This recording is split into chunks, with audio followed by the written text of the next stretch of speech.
and half of that. So this means that this is half and half of this AD.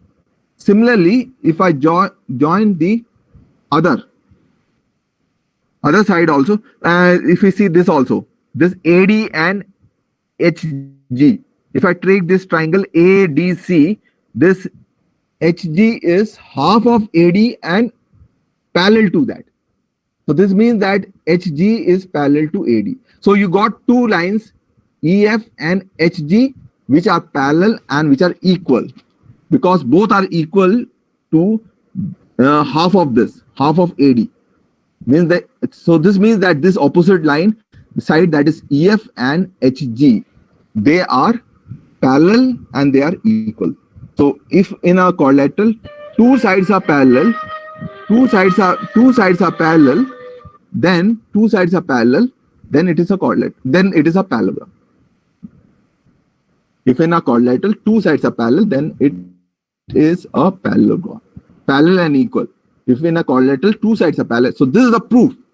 So proof has to become, but proof should come after these analysis. First, we are going to give them an opportunity, give the student the opportunity to see that, to get a feel, what does this theorem mean? Then we are going to come to the proof. Okay, so these are certain things which you can use in the classroom, which when you are teaching in your classroom, when you are dealing with your student. So they will find this interesting also.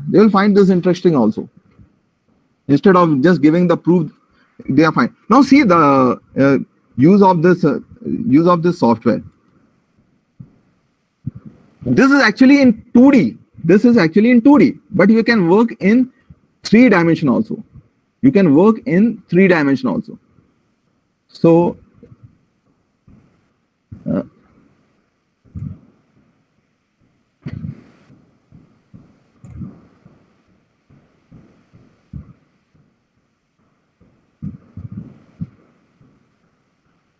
okay, see, this is actually because we don't have much time, so I ready-madely make this. So what is this? This is a 3-dimensional view of the same GeoGebra software. Okay? So there is an option here. Option view. So there is 3D graphics. So when you are going to open this 3D graphic, a window like this is open where this 3-dimensional space would be there. So what I've taken a plane. Over here. Okay, so there is an option for plane over here. So you can see that there is an option for plane. So I've taken 3 point in space. In space, and I have used this option. Of plane through 3 point. And I've drawn this plane. So see, this is something which you cannot show in the classroom. Verbally we can say that, see, this is a plane, this is 3-dimensional space, but how to give? So this software gives you an opportunity for that, to work on this, what you are saying to the student, to get them a feel of what you are saying. Okay, so what is this? I have taken, so if you can see that this is x-axis, there is y-axis. So if you consider this green as the x-axis, this red line as the y-axis, and this blue line as the z-axis. So what I've taken, I have taken N and M. So I've taken 2 points. I've taken this point on the plane, which is not in the xy plane. Understood? So this plane which is shown with greenish color, this plane is not in the xy plane. This is in the 3D space. So I took a point J in that, and I took a point E. So if you can see that this E,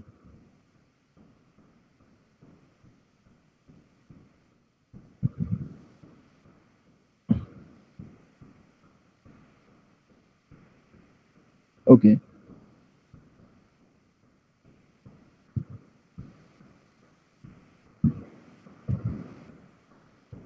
Okay, I think so. It might be visible now.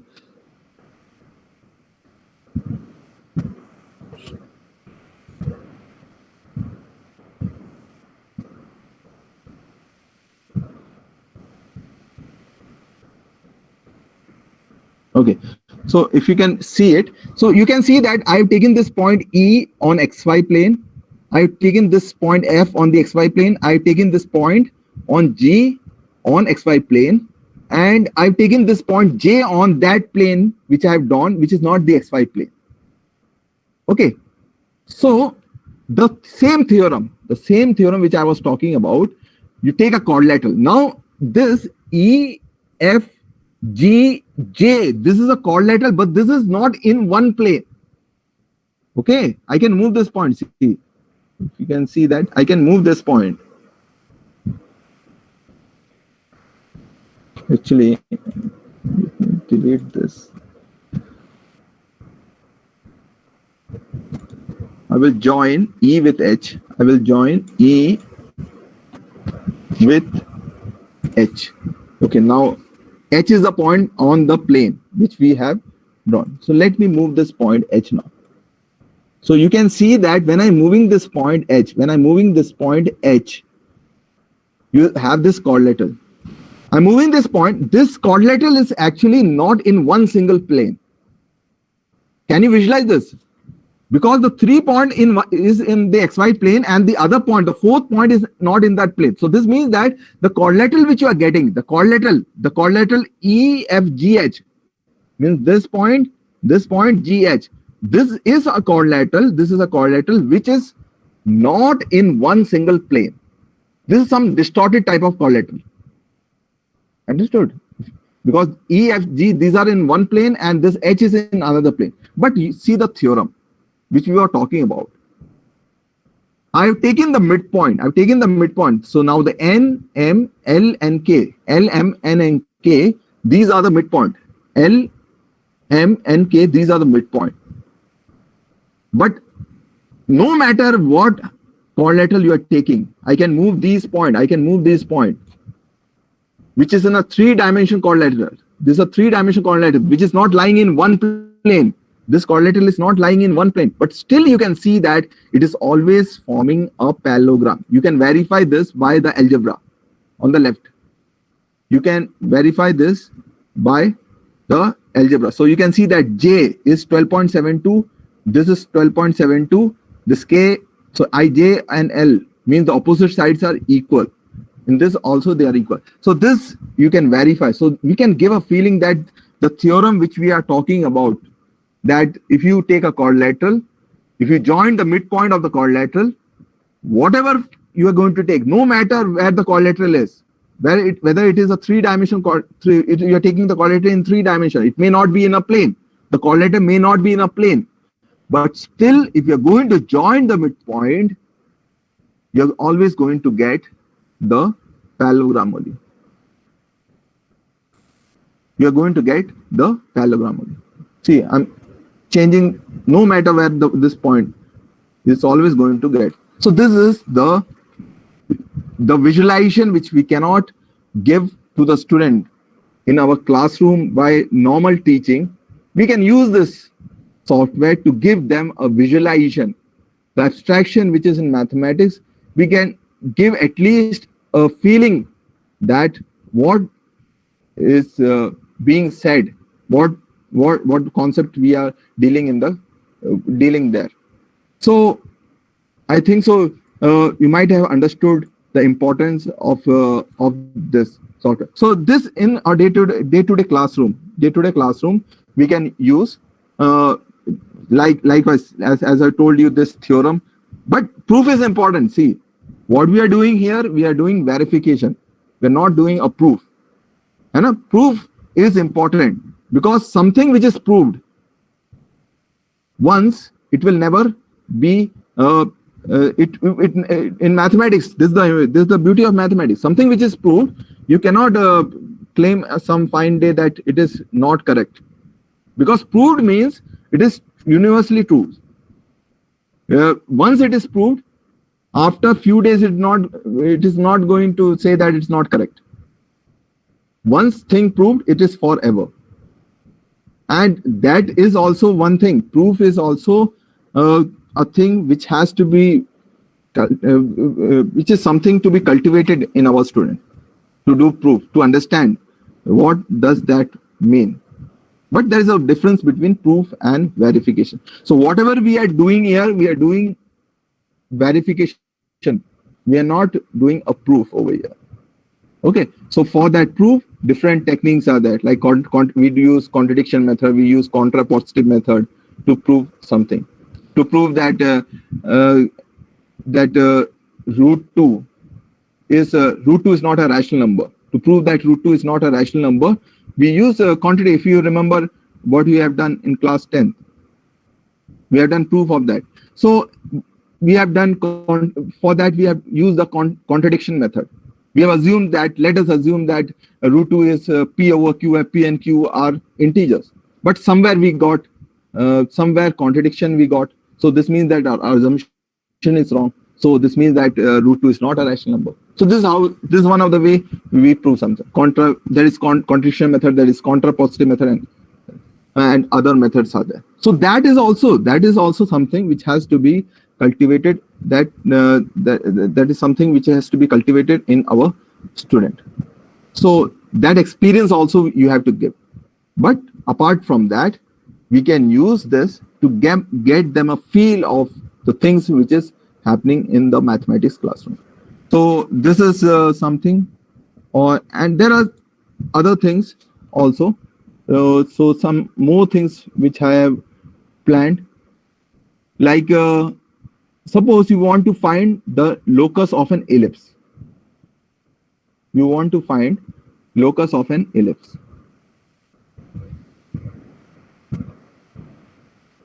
So locus of an ellipse, as everybody know, what locus gives an ellipse? How to define locus for an ellipse? So locus of an ellipse, you know that you take two fixed point. You take two fixed point and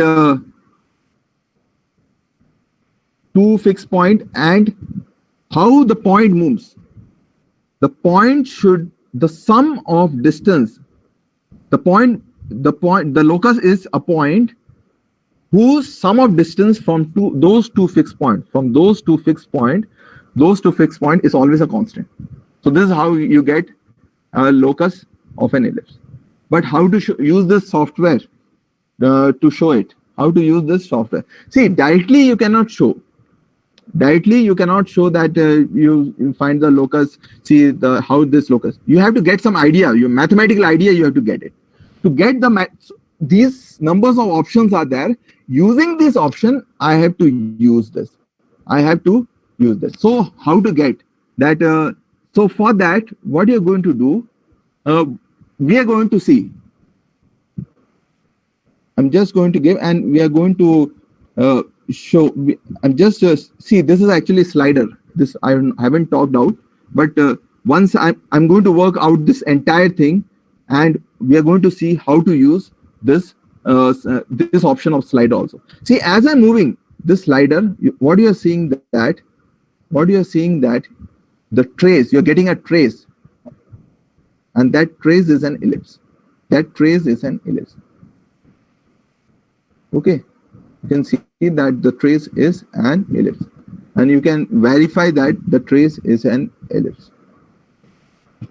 See, so so what I will do, I will give the complete demo of how I have constructed this, how to find this, so that you will get an understanding of these options like sliders and how to use other mathematical concept to arrive at this concept, which is a concept of locus. So I'm going to close this, which is already made, and I'm going to open a fresh GeoGebra window.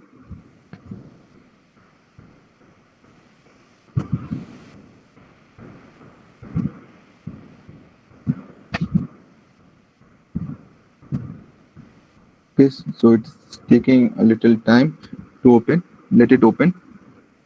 Okay, it has been opened.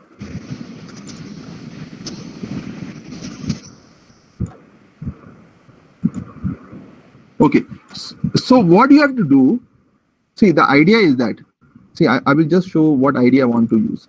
I will show the idea what I want to use.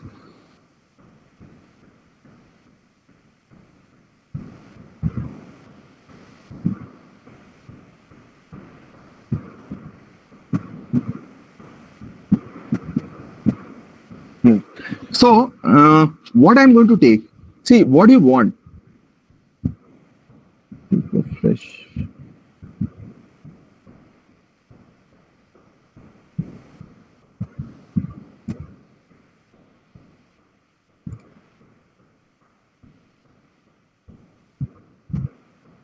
Okay. So, what is the locus? How to define an ellipse? Ellipse is actually, you have to take 2 points. You have to take 2 points. The locus of an ellipse is defined as a point whose sum of distance means which distance? This distance and this distance. You are going to get a point over here. You're going to get a point. So it will move in such a way, this distance is always a constant.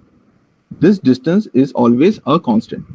So when it is going to move, when this different points you're going to get satisfying this condition, you're going to get an ellipse. So for that, what we are going to do, we are going to take 2 circles. First of all, we are going to take 2 points, A and B. I'm going to take a circle with a radius, and with the other point as the center, with other point as the, so this circle has been formed with this point as the center, and taking other point as a center, I will take another circle. I will take another circle. I will take another circle. So what is going to happen? What is going to happen? This will having a radius. This radius R. This is radius R. So what I will take? I will take, suppose I want to make the distance constant as C. Because the locus is that the sum of distance is C. So I will make this as C minus R. I will take the radius of the other circle as C minus R. So this will, so whatever point you are going to get over here, this, I will take locus of this point. I will take locus of this point. So this will satisfy the condition that the distance, the sum of distance from 2 fixed point is always a constant T. Okay, so then you are going to get the locus of that point, keeping keeping that into consideration. So let us do it in the GeoGebra software. Let us do it in the GeoGebra software only. So first of all, what we have to do? We have to take 2 points. You have to take 2 points. So let me take 2 points first. So this is the first point. This is the first point.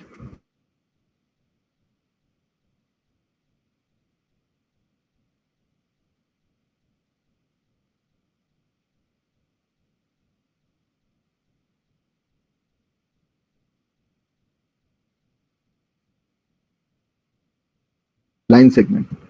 Okay, so you can see that I can move this point also.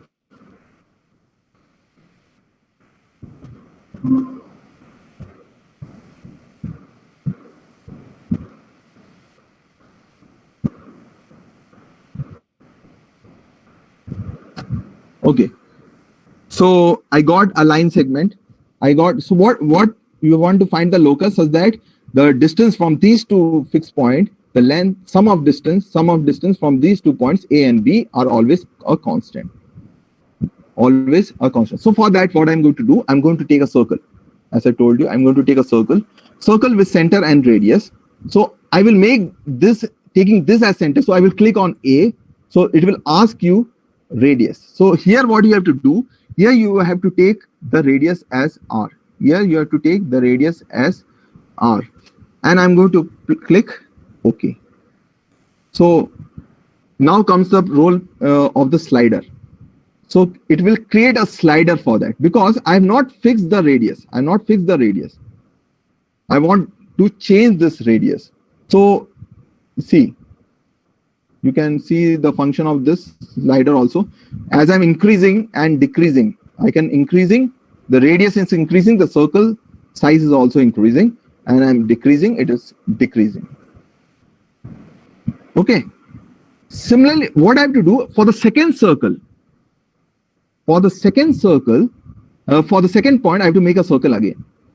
For the second circle, I have to make a circle again. So what I'm going to do, I'm going to take the same option from here, the circle option with center and through point.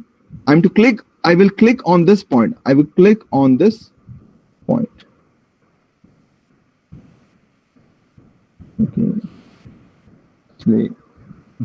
It is not taking the option. I want to take this option, a circle with center and radius. So when I'm going to click on this B, it is going to ask me the radius.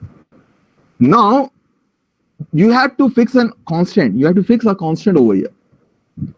Now the constant should be greater than this distance, length, AB length, because if it is not greater than that, then the circle is not going to intersect, because we want that the circle should intersect. So let me take the constant as 10 and the radius as 10 minus r. 10 minus r. Understood what is happening over here? I have constructed a slider r. I've constructed a slider r and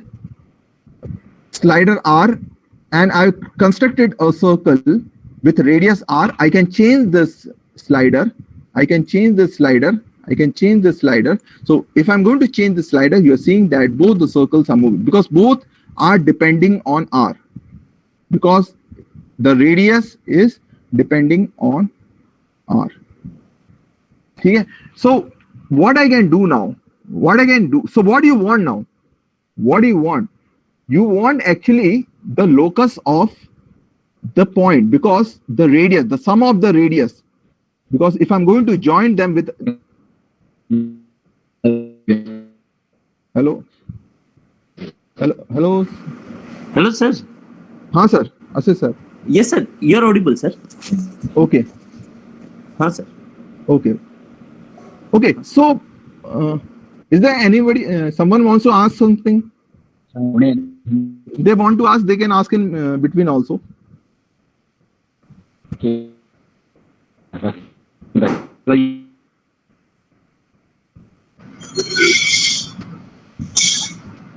Hello. Yes. Hey, Parveen, do you want to ask something?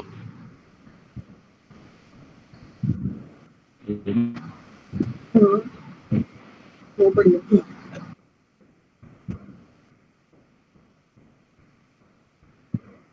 Hello.